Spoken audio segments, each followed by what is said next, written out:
ألم يجدك يتيما فآوى ووجدك ضالا فهدى ووجدك عائلا فأغنى فأما اليتيم فلا تقهر وأما السائل فلا تنهر وأما بنعمة ربك فحدث صدق الله العظيم. بلغ الأولى بكماله كشف الدجى بجماله حسن جميع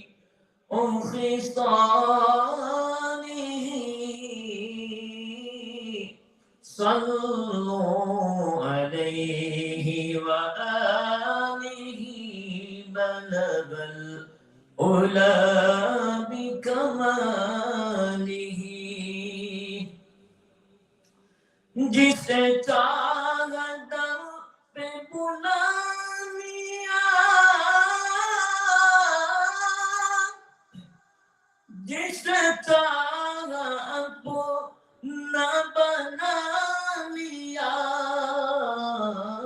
یہ برے کرم کے ہیں فیصلے یہ برے کرم کے ہیں فیصلے یہ برے نصیب کی بات ہے بلغ الأولى بكماله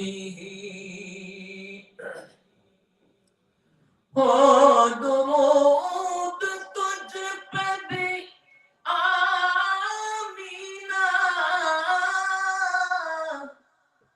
تیرے چاند پر بھی سلام ہو تیری گود بھی کتنی عظیم ہے تیری گود بھی کتنی عظیم ہے ملا تجھ کو ماں ہے تمام ہے بلغ الأولى بكماله کشف الدجى بجماله مجھے مت کہو کہ غریب ہوں میرا سب سے اونچا نصیب ہے میں تو بس گدا اے رسول ہوں میں تو بس گدا اے رسول ہوں میرا سب سے نصیب ہے اونچا بلغ الأولى بكماله کشف الدجى بجماله صلی اللہ علیک یا رسول اللہ وسلم علیک یا حبیب اللہ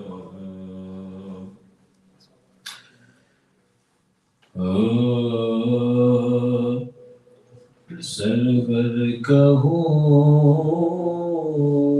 کہ ماں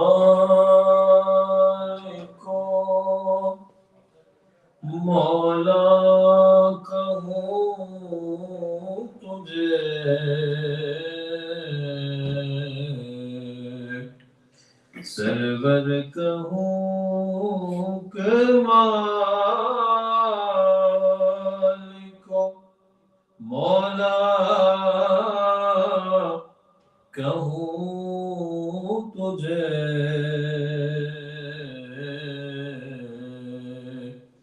باغ خلیل کا گل زیبا کہوں تجھے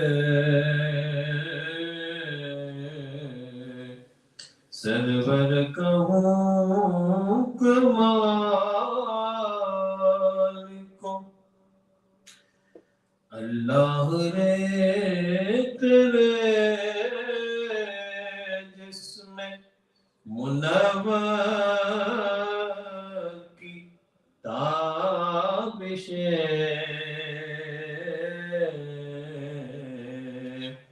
اللہ رے تیرے جسم منور کی Tabish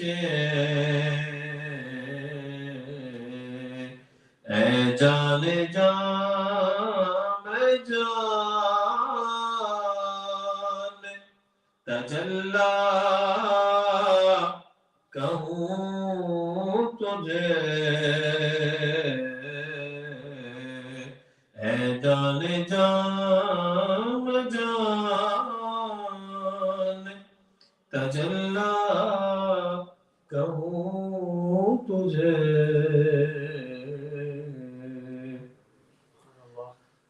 Inshallah, we call our guest on the stage to come upon stage and enlighten our heart with this Nurani Byan.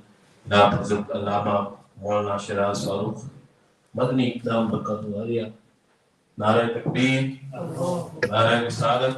Don't forget it very audible.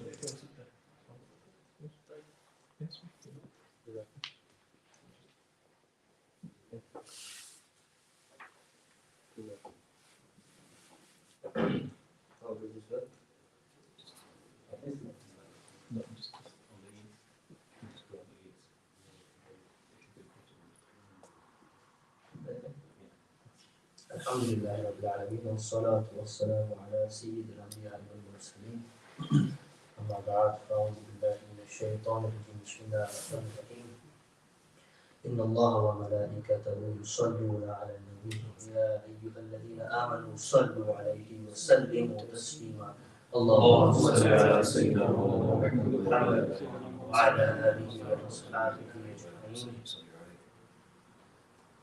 And I've been told with the topic of after Ramadan, how we should, or what we get out of Ramadan and how we should continue our lives. Most of you understand English, eh? Yeah, most of us. That's good. Allah subhanahu wa ta'ala, He says, كُتِبَ عَلَيْكُمُ الصِّيَامُ كَمَا كُتِبَ عَلَى الَّذِينَ مِنْ قَبْلِكُمْ لَعَلَّكُمْ تَتَّقُونَ. This is one verse, right, talking about fasting. He says that this fasting is farz upon you, why? So that you become God-fearing. So that's Kidanya, God-fearing. In another verse, it says, شَهْرُ رَمَضَانَ الَّذِي أُنزِلَ فِيهِ الْقُرْآنُ هُدًى لِلنَّاسِ. That the month of Ramadan is the month in which the Quran was revealed, which is guidance for you. So 2 or 3 things we learn. One is that you become God-fearing. Number 2, you fast because the Quran was revealed in this month, and the Quran is a guidance. Right? So more or less, if we look at these 2 things we get is guidance and God-fearingness, being God-conscious at all times. And if you look at Alif Lam Mim, ذَلِكَ الْكِتَابُ لَا رَيْبَ فِيهِ هُدًى لِلْمُتَّقِينَ. This book, Alif Lam Mim, in this book has no room for any doubts of any sort. Right? So this book, which is guidance, هُدًى لِلنَّاسِ.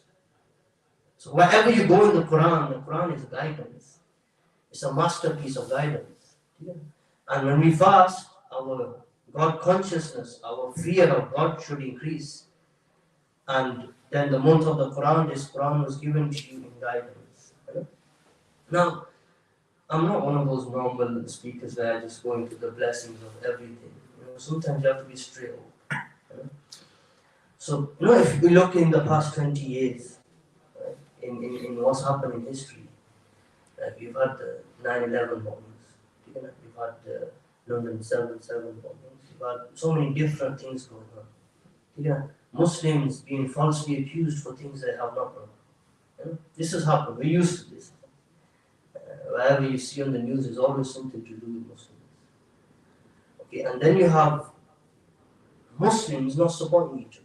You have certain countries which are supposed to be supporting Muslims. They're not supporting them. Palestine is gone. All the eastern countries are gone. Everything's melted down. So brothers are not supporting each other.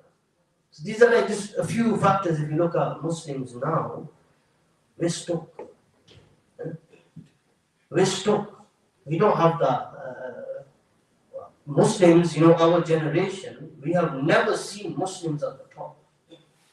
We've always been walked over.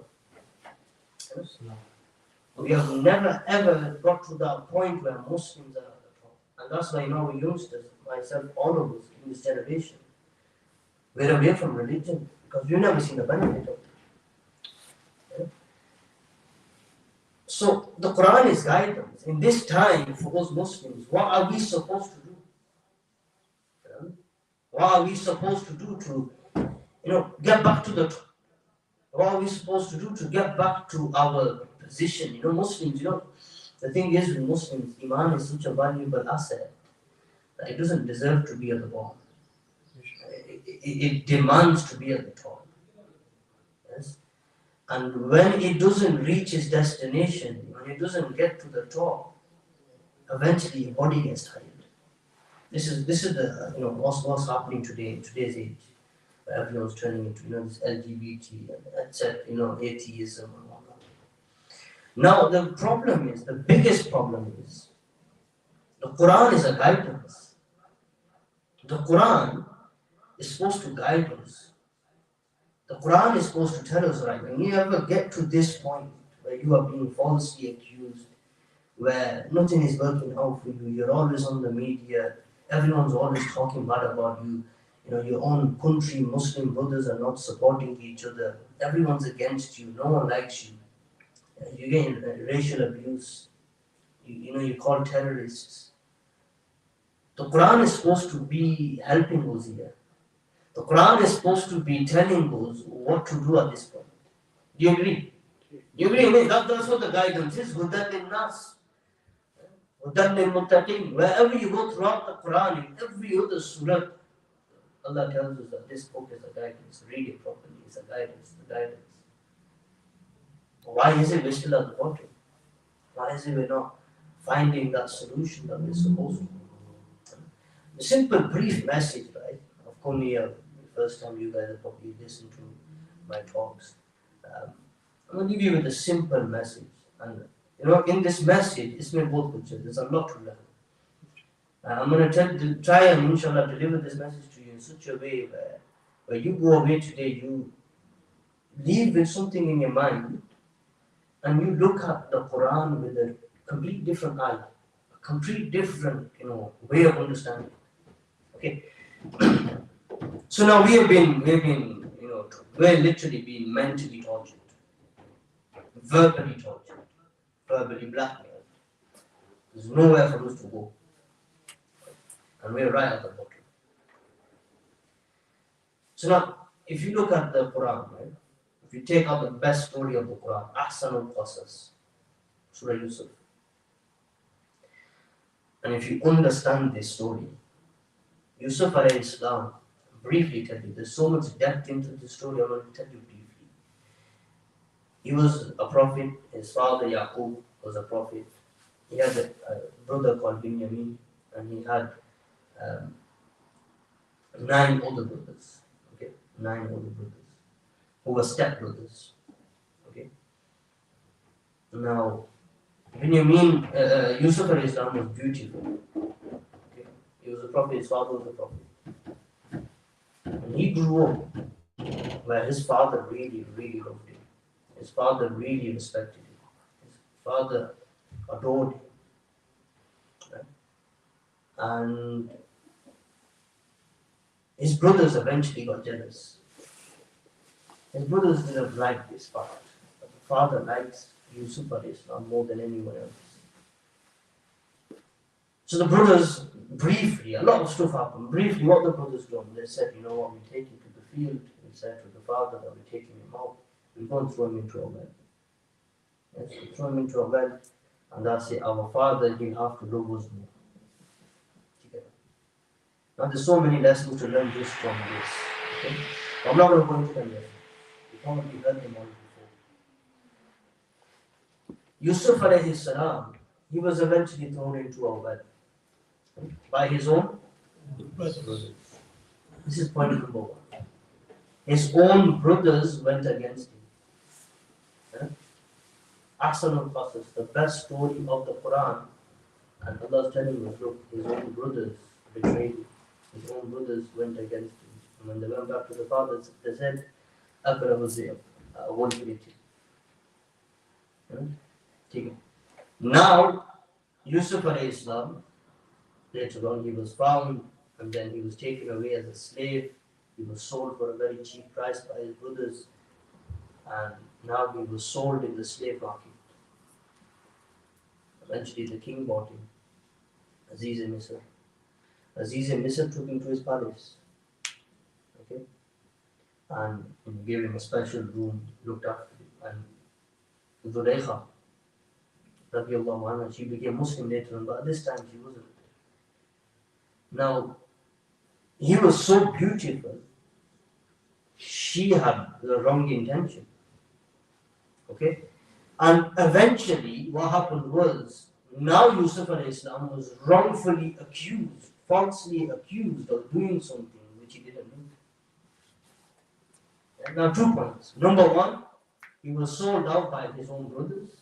Number two, he was falsely accused for doing something he did not do. अच्छा, and you've heard the story Husni Yusuf पर कटी मिस्र में मुश्किल ज़मानी सुना ना? Yeah, अब यहाँ मौलाना साहिब, इमाम Sahib, they stop at this point. इससे आगे नहीं जाते. They don't go after this. They don't tell what happened after that. And the best story of the Quran is telling you something in so much detail. Every detail has been mentioned. Yes, the doors were closed. She came, she put all perfume on and clothes on and jewelry on. She came forward. She tried to, reach out for him. He said no. Right? So many things happened. But in the past, whenever I have listened to any speaker speak, they get to Husni Yusuf and that's it. They don't tell you the rest. Biggest mistake. Our youngsters. If you have children, our youngsters need to know every single story of the Quran. You might not understand the story. The kids will. The one after you will. You might not understand it. The full story needs to be explained. Exactly how it's mentioned in the Quran. So now, Yusuf alayhi salam, he went into prison. So basically, he was wrongfully accused of doing something and he was punished for something he didn't do, like us. We are sold out by our own brothers, neighboring countries. We are sold out and then we are falsely accused for things we have not done and we are punished for things we have not done. Yeah? Exactly what happened to Yusuf alayhi salam. Now, whilst he was in prison, the king had a dream. Right? So, Allah subhanahu wa ta'ala in the Quran, He actually tells us what happened. Yes. And then He actually tells us the solution as well. So the state we are going through today, there's a solution to it as well. Right? And that's mentioned in Surah Yusuf. For the person who could actually understand it. Yusuf alayhi salam, he had the skill of interpreting dreams. Ta'wil al-hadith. He could tell you what your dream means. So the king had a dream. The king had a dream that he seen 7 big fat cows and 7 weak cows. And he also seen 7 green fields and 7 barren fields that were infertile. Nothing would grow out of them. He couldn't understand his dream. Yusuf alayhi salam was in prison at this point. Eventually, what happened was the king called Yusuf alayhi salam out of prison. And Yusuf alayhi salam told the king that, "Look, this is your dream. You don't even have to tell me. I know what your dream is." And then told the king, this is the interpretation. Okay? Now I'm going to tell you the interpretation what Yusuf alayhi salam gave me. And this is solution for us today. This is solution for us today. You guys have heard this story before, right? But you have not thought about it in that way. You've only thought about the story in itself. Allah subhanahu wa ta'ala, when He tells us anything in the Quran, anything from the start to the end, when He talks about the munafiqs at the start, about the Jews at the start, about the Christians, when He talks about Fir'aun and Namrud, each one of them is related to me and you. It's related to me and you, this. Everything in the Quran. هُدًى لِلْمُتَّقِينَ. It's guidance for the God-fearing person. This everything in the Quran is for me and you. And that's what the glorious month of Ramadan is for. Now, in the dream, he interpreted, he said to the king that you're going to have 7 years of goodness and prosperous years and 7 years of drought. Okay? And the solution is the 7 prosperous years, right? You need to get. For 7 years, you need to prepare in these 7 years for the 7 years after that. So that was the solution, which was amazing. Because the king then said to him, you know what? You take the keys of the khazana. Khazana, national treasures. You take the keys of the national treasures, you run the system. I can't do it.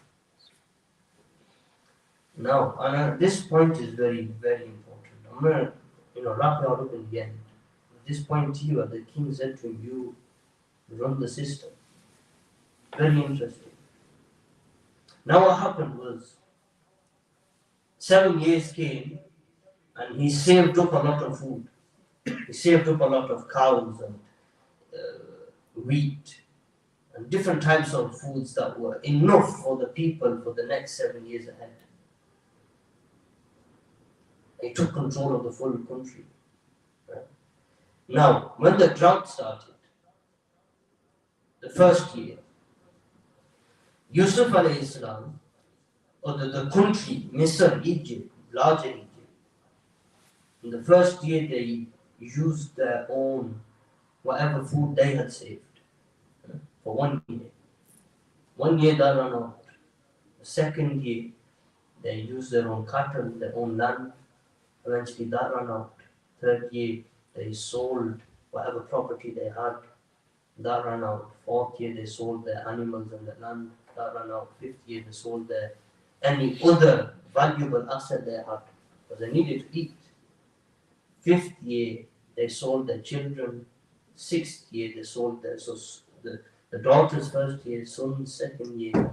In the end, they ended up selling themselves to Yusuf alayhi salam, because Yusuf alayhi salam, he gathered so much stock, right? So much livestock, that he knew this is enough for the entire city for the next 7 years and the cities around. He knew this. People will depend on him. So he stocked it all up to the top and more. And everyone came to him. By the end of the 7th year, he owned the entire Egypt. He owned every single person in Egypt, every single animal in Egypt, and the neighboring countries, some of them, villages and towns. He owned it all. What did he start with? Nothing. He was in prison. He was getting falsely accused. He was thrown in the bottom of the well by his own brothers. He had nothing in the start. And by his mind, not even by a sword, one man on his own, he didn't need, Musa alayhi Islam to take down Fir'aun. He needed Harun as well. You know? He needed his Harun alayhi Islam. Yusuf alayhi Islam, on his own, he took over the full land. Why? Just by using his mind. Now this here, and then, his brothers, in the end, the amazing story, it ends where all the brothers, they end up bowing down to him. Because Yusuf alayhi Islam, as a child, had the initial dream that I seen, Ahada Ashara Kawkaba. I seen them all, 11 stars prostrating towards me. And the son of Mahmoud. And then in the end, his dream came true where all his brothers, right, and his parents, they were bowing down to Yusuf alayhi Islam. What was this? He started off with nothing. He started off weak, innocent, right? Innocent. He was a good person. He was a prophet, obviously. But it's a lesson for us. He all he had was his intellect, his mind, and he used his mind, and he took over everything, in his lifetime. Now, for me and you, this is Ahsanul Qasas, the most beautiful story in the Quran, the best story in the Quran, and it's the biggest guidance for us as well. Now, here we're getting falsely accused, we're getting, punished for things we have not done. We are getting betrayed by our own neighboring country brothers. We're in that same place Yusuf alayhi Salam was. We're in the exact same place where Yusuf alayhi Salam was. Yusuf alayhi Salam came to the top with his mind. Ta'wilul ahadith. Obviously God, Allah subhanahu wa ta'ala blessed him, he was a prophet, 100%. But the lesson we learn is that Yusuf alayhi Salam controlled the entire financial structure of the country. He controlled all the food of the country. He controlled all the import and export of the country. He controlled the banking system of the country, the trading system of the country. And that made him go to the top. You understand that? Islam, he controlled every single finance, every single stock, livestock, everything you think of, he took control of them. The little things he wasn't bothered about. Like, for example, clothes. This was not in his mind. Right? He didn't need to take over the clothes. But people would do that, they need to do as well. He took over the main few things. The banking system, livestock, what we have today, supermarkets. Right? He took over the food industry. He took over the land. And from this, he took over everything. That is a lesson for us.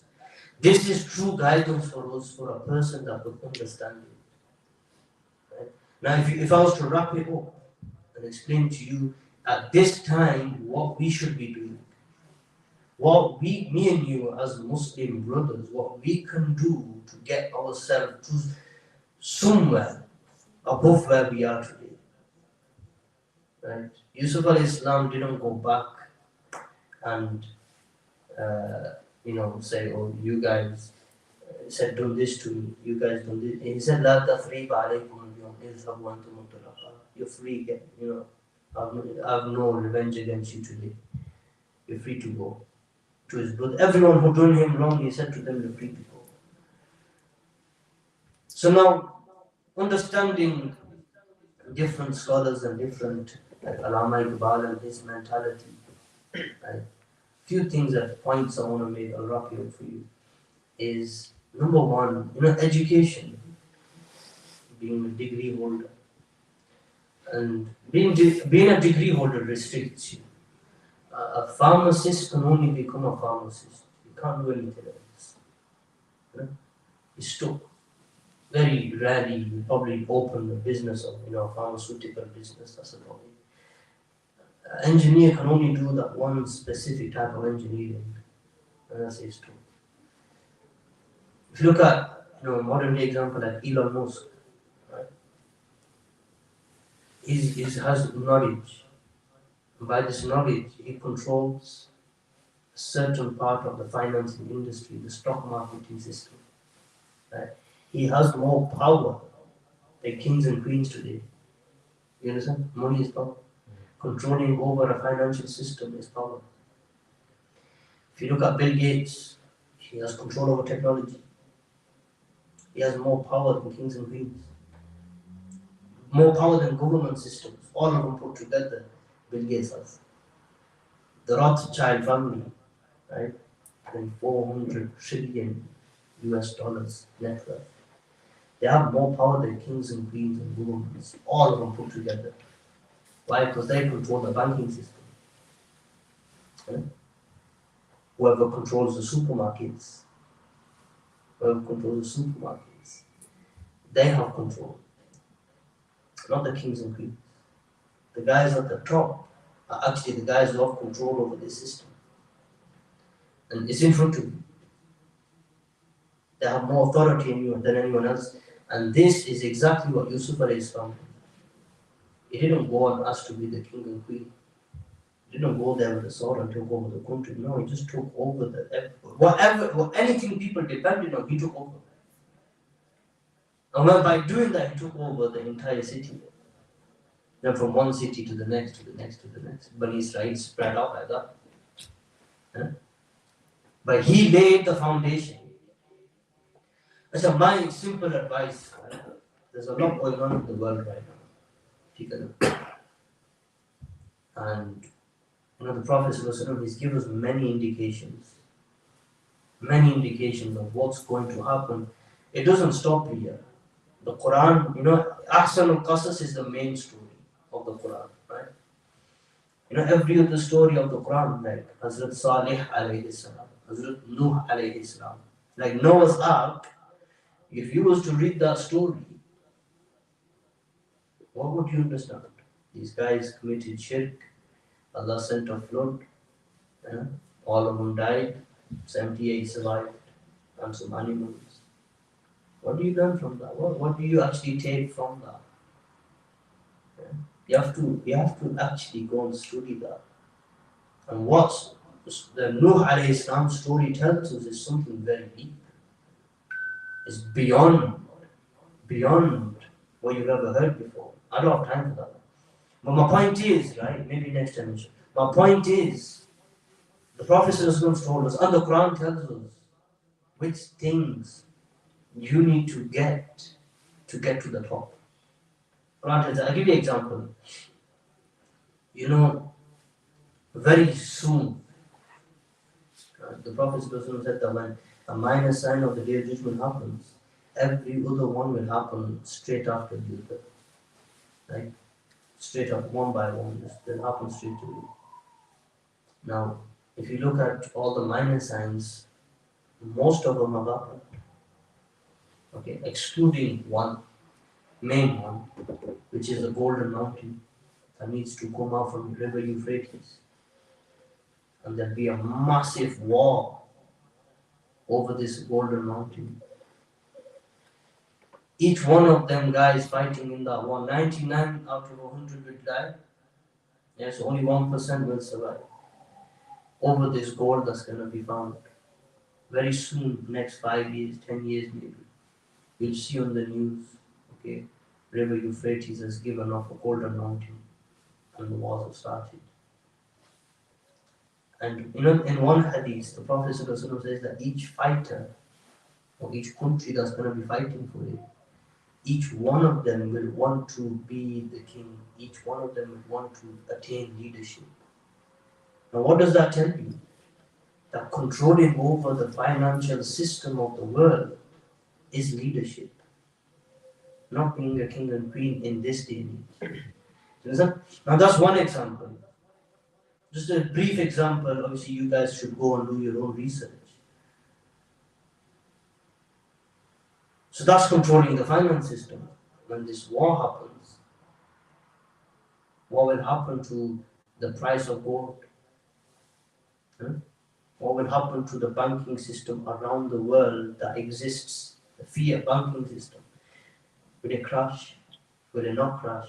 Will they continue how it is? So these are all things to look into. These are all things to actually read about, find articles, understand them. Right? And then you have another thing, water will become short. As you know, you put the tap on, water comes out. Right? You will start getting notices and news reports, this global warming going on. Right? You will get reports that water is short. Right? There'll be a day, the last ayat of Surah Mulk. قل أرأيتم إن أصبح ماؤكم غورا فمن يأتيكم بماء معين. That if your water was to finish, evaporate, who's going to give you fresh water after that? So the Quran has given you hints that things like this will happen. Who's going to give you fresh water? Eh? Now Salih alayhi salam, the story of Salih alayhi salam, this was a prophet Salih alayhi salam. They asked for a miracle. Salih alayhi salam performed a miracle. A naqa, a camel, a she-camel came out of a stone.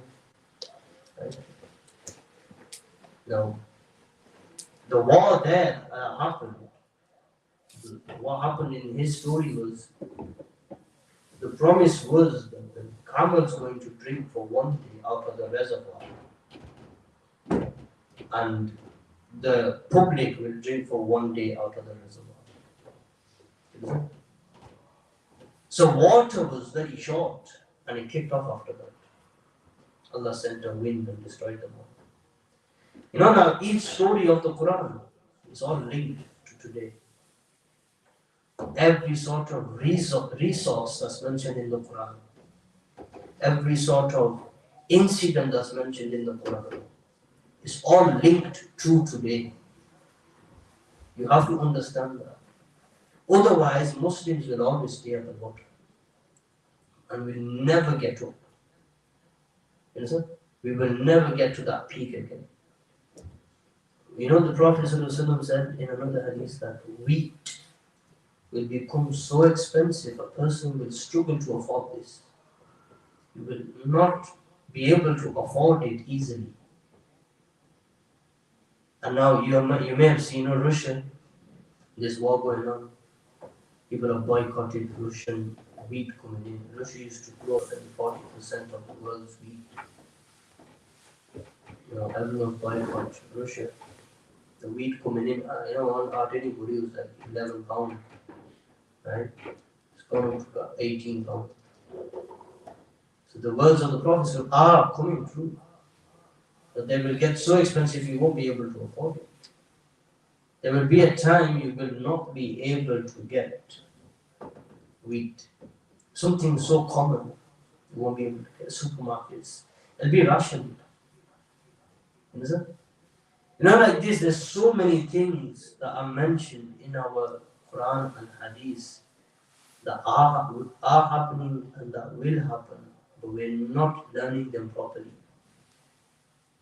All it takes is to actually understand, to contemplate about the words of the Quran, the guidance that Allah subhanahu wa ta'ala has given us. Honestly, when you look at the Quran in the way I have just demonstrated, you will not stop reading the Quran.